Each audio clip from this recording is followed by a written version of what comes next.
Hi, today we will discuss the term competence. And when we talk about this term, then the name Noam Chomsky comes into our mind. Noam Chomsky posited this term in his 1965 work, The Theory of Generative Grammar.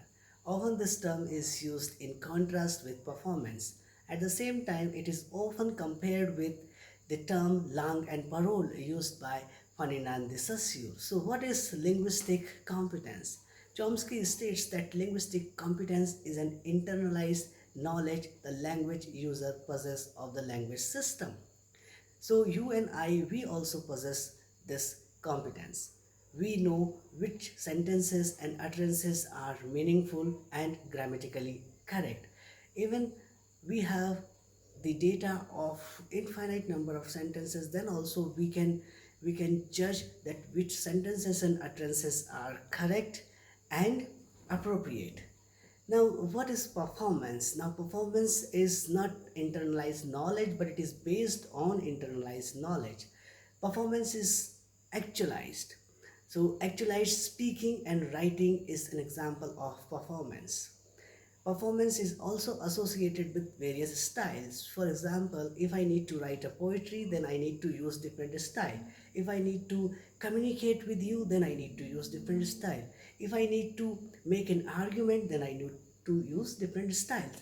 But all these stylistic choices that I make, that is already internalized by me.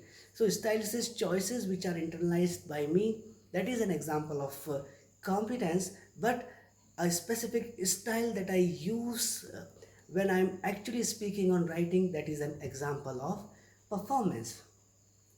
But not many linguists, they are satisfied with the definition and the model posited by Noam Chomsky. For example, Dan Himes, he states that there are various behavioral issues which are associated and which are beyond linguistic competence, such as whether you know how to talk to a kid, or whether you know how to be polite, whether you know how not to be rude. All these are behavioral issues which are associated. So Del Himes expands this model of linguistic competence, and he gives a term communicative competence. Here we can consider competence is a type of a skill. So you are quite skillful and you know in which context and in which situation you need to use appropriate type of language. At the same time, we have different types of competences. For example, Jonathan Culler in 1975 in his work Poetics, he gives a term literary competence. Now, what is literary competence?